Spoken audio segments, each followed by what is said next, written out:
today I'm coming to you with something slightly different. I guess hopefully every video is a bit different, but you know, I do tags, I do my TBR setup, I do what else do I do? Wrap-ups. Today I'm coming to you with well, I'm going to be holding up books. Shocker. But you may or may not know, I've been doing a degree. I've been doing an Open University degree in Arts and Humanities, which is obviously super broad. But this is my first literature module I'm about to start. And so I'm doing a module in children's literature, and that means I've got set books, which I'm super excited about. So I'm just going to show you, I forget the exact module title, I'll write it down below and I'll link you in case you're interested, because I know I would be. And I'm just going to show you the books I've got. So the first set of 3 books I've got is you have to choose one, and you don't have to choose it until like after Christmas. But I figured I'd get all 3 so that I can at least read them, even if I don't end up doing anything more in depth with them. So these 3 are either ors. So there's The Black Flamingo by Dean Atta. So this one is blurbed by Mallory Blackman, who says, what did she say? I loved every word. So that's good. And it's about Michael. This is Michael, who is coming out and being his fabulous best self. He says it's not about being ready. It's not even about being fierce or fearless. It's about being free. So he is coming out as, I guess, a drag artist. He might also be coming out as queer. I don't know what his family situation is like. I don't know anything about it, but it's shiny and it's pink and it's fluffy, and I'm super excited to get in because he just looks so happy. Doesn't he look happy? And I love that for him, even though I know nothing else about him. I love that he's happy. The next book is Deafo by Cece, and this I've been seeing pop up surprisingly many times since I bought the copy. But it's about someone who's been at a school for deaf children who then ends up going into a mainstream school for reasons. And then her deafness becomes like her superpower, but is it ethical to use it? It's not really sure. Is she going to find friendship? Is she going to find acceptance? We're not really sure, but I sure hope so. So that's another. And the third optional book is one which I've been meaning to read for years, to be honest. It's Coming to England by Floella Benjamin, and she wrote 2 copies of these. One is a text novel and the other is a picture book. I've been asked to buy the text version. I think I have actually read the picture version. So Dame Floella Benjamin, in case you don't know, she was a children's TV presenter. She's done cooking, she's done writing books, she's a Lib Dem peer in the House of Lords, she's a national treasure, and she spends her life trying to make children that little bit happier and trying to make everything a little bit better for children. And she certainly had that effect on me when I was little. She's given me a lot of happiness over the years, and I know I'm not the only one. And this is the story of how she came to move to England as part of the Windrush generation. And I know shockingly little about Windrush, given everything that's happened.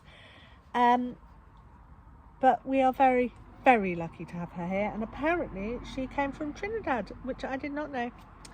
I should have known, but I didn't. Okay, so those are all 3 that I can choose to work on. One, and I won't probably work on all 3. And then the rest of them are all books which everybody's reading and working on, in no particular order, except that it's the order that the bookshop packed them in. I've got Holes by Sachar, which again I've not read, despite being a super classic of the middle grade genre. Stanley has been sent to a juvenile detention centre, and he and his colleagues have to dig holes. They're probably useless holes, is my guess. It's about being down on your luck and being pushed even further. I think I'm not expecting a happy ending from this. I'm expecting it to be about pushing people to the limit and a little bit further and not really respecting people, but I don't know because I haven't read it. It won the Newbery medal. I'm expecting it to be good. I'm expecting to cry. Next one is Sita Brahmachari's Tender Earth. This is another coming of age story. It's about protest, it's about home, it's about everything changing, and it's about channeling your ancestors. So this is someone, Lola, who has been the baby. She's been babied a lot, but she finds her grandmother's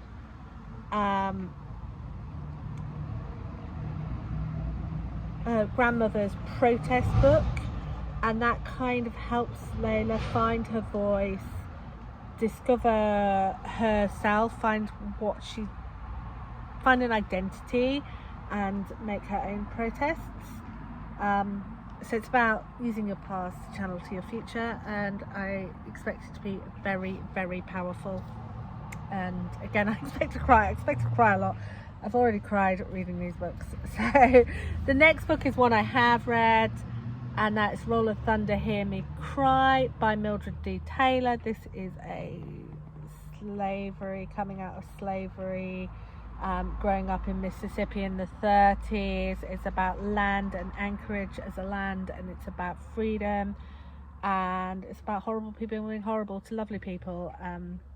But it is a great book.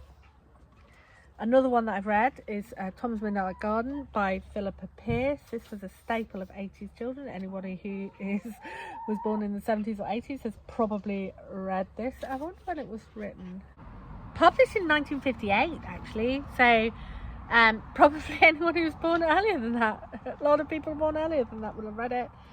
And it's someone who finds a garden that only exists in the middle of the night, and he goes into it and he meets his statues and he meets all sorts of things, and he learns a lot about himself in the process.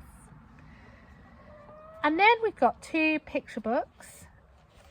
Julian is a Mermaid by Jessica Love. This is about someone who meets some mermaids on the bus and who discovers that he too can be a mermaid.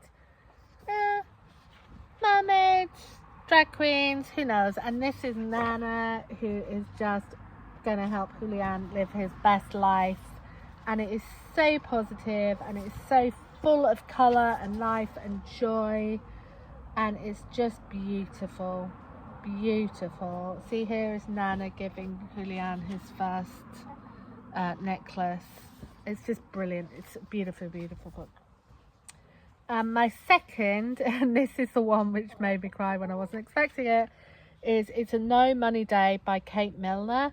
And this is the story of this little girl whose name I've already forgotten. I'm not sure she's named, actually. But it starts off with they've got no cereal, so she has the last piece of toast because mummy isn't hungry. And then they're going to go and see her friends at the food bank. And it's just all about, how you push that last little bit a little bit further. And it's got the beauty of the little girl who doesn't know how awful things are for them, and who just sees it as being her friends being nice to her and going out and having fun and, finding joy in the smallest of places. And her mum, who is battling with all those feelings, all those negative feelings that you might get if you're in that place as a mother. And it's just she's just doing a great job. And I kind of want to reach out into the book and say, it's okay, your daughter is clothed, she's fed. It's really strong skill to be able to reach out and ask for help when you need it. I know you're hungry, but you're doing a great job. And so if that is you, or ever has been you, then I kind of want to put that message out to you. But I also feel like this can be a really good book for all children to read, even though they're probably not going to get that level of